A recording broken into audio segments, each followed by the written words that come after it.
Exam. তো এখন আমাদের একটাই পরীক্ষা, এটাই প্রিলি, এটাই মেন। তো এই পরীক্ষা করে দিয়েছে প্রথমে। আগে যেমন প্রথমে প্রিলি হতো, পরে আমাদের ফাইনাল এক্সাম হতো। তো সবাই নিশ্চয়ই ভালো আছো। তো এখন প্রশ্ন হচ্ছে ডাব্লিউপি কনস্টেবলের যে সামনে এখন পরীক্ষা রয়েছে, তো এখন সবার এখন চিন্তা ওই বিষয় নিয়ে যে আমাদের পরীক্ষাতে কাট অফ কত যাবে। তো এখন আমাদের কাট অফের কথা তুমি যদি চিন্তা করো, তো অনেকটা দেখবে ডিমোটিভেট হয়ে যাবে। এতে তোমার মানসিক চাপ বেড়ে যাবে, তুমি পড়াশোনা হয়তো মনোযোগ সহকারে করতে পারবে না, যে কাট অফ বেশি যাবে, আমি এত নাম্বার তুলতে পারবো না। তো এখন তোমার কাছে এখন এইসব চিন্তা ভাবনা একদম করার নয়। এখন সব থেকে তোমার গুরুত্বপূর্ণ বিষয় হচ্ছে তুমি ফুল মোটিভেট, মনোযোগ সহকারে তোমার পড়াশোনাটাকে তুমি কন্টিনিউ চালিয়ে যাবে। তো কাট অফ আমাদের ধরো এখন যদি বেশি আসেও, তো এখন আমাদের আগে বছর কত কাট অফ গেছিলো? আগে বছর জেনারেল ক্যাটেগরির 58-এর মতো কাট অফ গেছিলো। তো আগের বারে যে 2020 যে ভ্যাকেন্সি ছিল, তো 58 যদি তোমার কাট অফ 2020-তে যদি হয়, তো আমাদের এখন 2025 চলছে।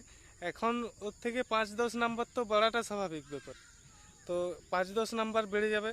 তো সেই অনুসারে আমাদেরকে পড়াশোনাও করতে হবে, সেই অনুসারে আমাদের প্র্যাকটিস করে যেতে হবে। তুমি এখন কাট অফ ধরো এখন 60+ আসবে জেনারেল ক্যাটেগরি। যদি তুমি ওবিসি হয়ে থাকো, ওবিসি এখন 55% ধরে রাখো।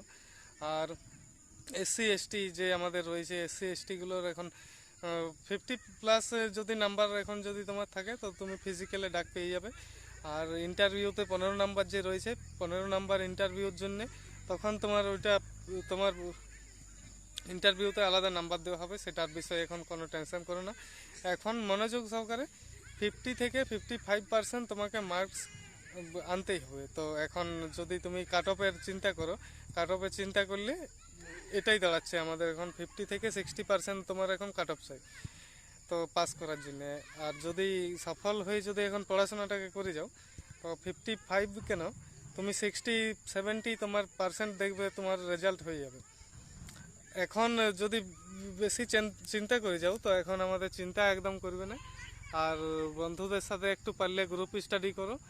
এতে তোমার যদি 5-10 নাম্বার যদি এক্সট্রা বেড়ে যায়, তো অনেকটা তোমার শুভ লাভ হয়ে যাবে, তোমার নিজেরই দেখবে প্রফিট হবে। বন্ধুদের সাথে একটু গ্রুপ স্টাডি করবে, আর প্রিভিয়াস ইয়ারের কোশ্চেনগুলোকে প্র্যাকটিস করো, আর ফুল মোটিভেট থাকো। আর একদম সময়টাকে নষ্ট করো না, সময় যতটা তুমি বাঁচাবে সেটা তুমি পড়াশোনার কাজে লাগিয়ে দাও। আর এখন সব থেকে গুরুত্বপূর্ণ হচ্ছে নানা রকম যে বিষয়ের ফর্ম ফিল আপগুলো চলছে, এসএসসি জিডি বলো বা তোমার আরও ডাব্লিউবিএসএসসির যে আমাদের স্টাফ সিলেকশনের যে ফর্ম ফিল আপ চলছে, সেগুলো করে রাখো।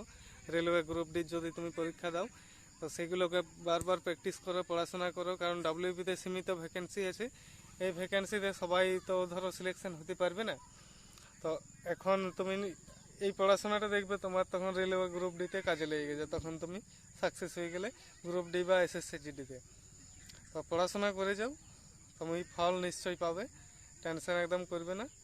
আর কাট অফের বিষয়ে চিন্তা একদম করবে না, তুমি এখন ফুল মোটিভেট থাকার চেষ্টা করো। জয় হিন্দ।